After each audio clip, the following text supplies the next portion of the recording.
Pendidikan dalam perspektif pendidikan Islam. Di dalam bahasa Arab, kata pendidikan berasal dari kata tarbiyah yang memiliki makna mendidik atau mengasuh.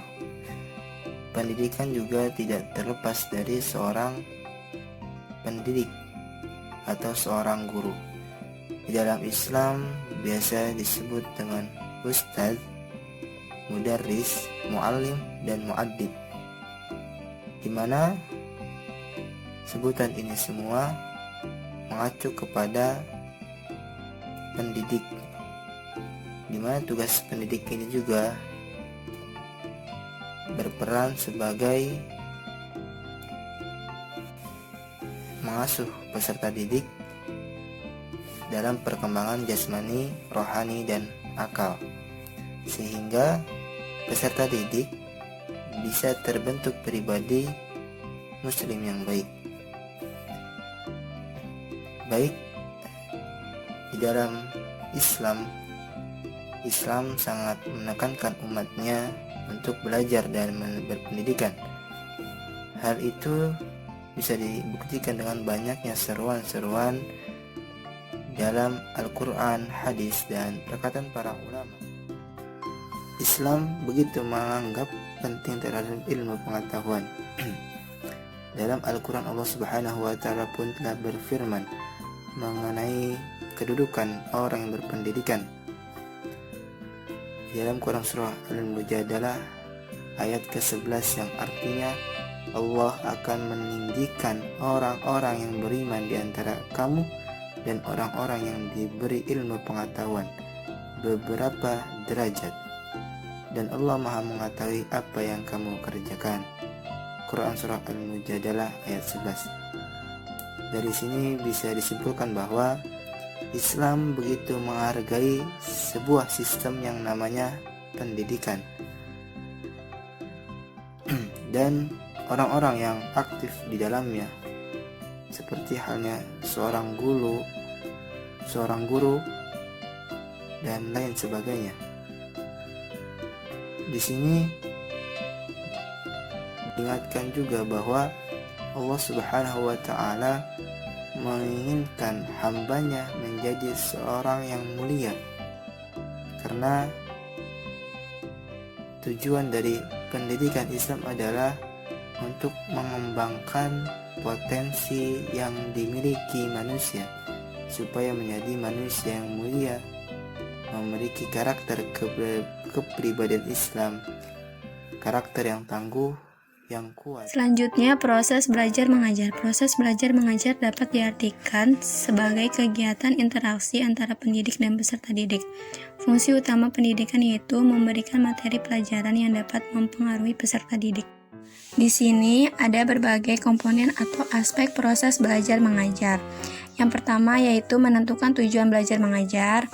Yang kedua, menentukan pendekatan dan proses belajar mengajar. Yang ketiga, menentukan metode pengajaran. Yang keempat, menentukan teknik mengajar. Dan yang terakhir, menentukan taktik. Kemudian, proses belajar mengajar di dalam pendidikan Islam dapat dibagi menjadi 2 poin. Yang pertama yaitu kegiatan belajar dalam pendidikan Islam, dan yang kedua, kegiatan mengajar dalam pendidikan Islam. Yang pertama, kegiatan belajar mengajar di dalam pendidikan Islam. Pada kegiatan belajar mengajar pastinya berhubungan dengan peserta didik dan lebih berkaitan kepada perubahan dan perkembangan perilaku mereka. Di sini ada beberapa poin perubahan dan perkembangan perilaku mereka, antara lain A. Perkembangan kognitif, B. Perkembangan sosial, C. Perkembangan bahasa. Yang kedua, kegiatan mengajar di dalam pendidikan Islam. Berikut adalah metode mengajar di dalam pendidikan Islam yang berperspektif kepada Al-Quran dan hadis. A. Metode ceramah. Metode ceramah merupakan penyampaian materi yang disampaikan secara lisan kepada peserta didik. B. Metode tanya jawab. Metode tanya jawab merupakan kegiatan belajar yang dilakukan di mana peserta didik mengajukan pertanyaan kepada gurunya. C. Metode diskusi. Metode diskusi yaitu metode yang dilakukan dengan berkelompok membahas materi yang akan dipelajari. D. Metode pemberian tugas.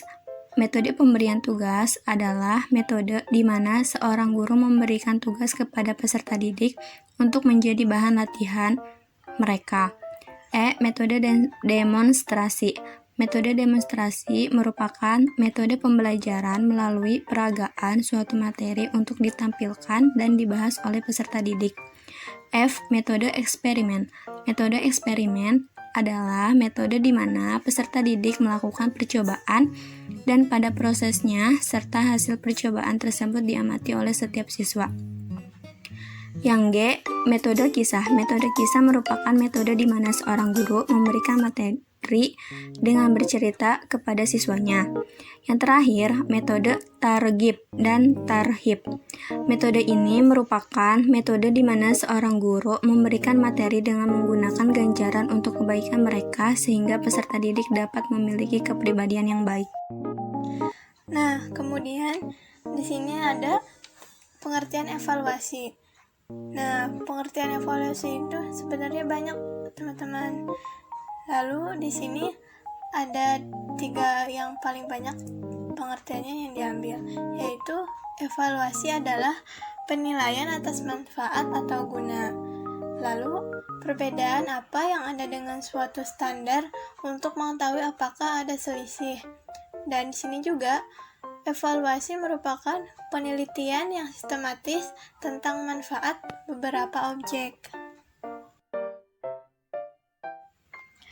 Untuk poin yang nomor 3 ini hampir sama dengan poin yang pertama, karena dengan mengevaluasi kita bisa mengetahui strategi atau program yang kita buat itu sudah sesuai dengan idealisme kita dan sudah mengarah kepada tujuan.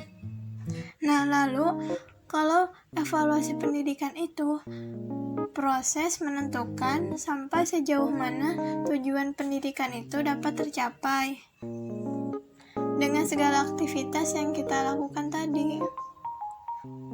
Nah, kalau pendidikan Islam itu berarti nilai-nilai atau proses pengevaluasian kita itu mengarah kepada pendidikan Islam.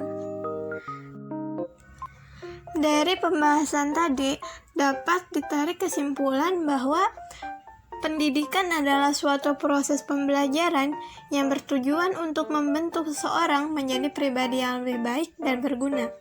Lalu, Islam memandang pendidikan itu sangat penting karena dengan ilmu itulah seseorang bisa dapat hidup dengan benar dan posisinya di hadapan Allah dan manusia lainnya.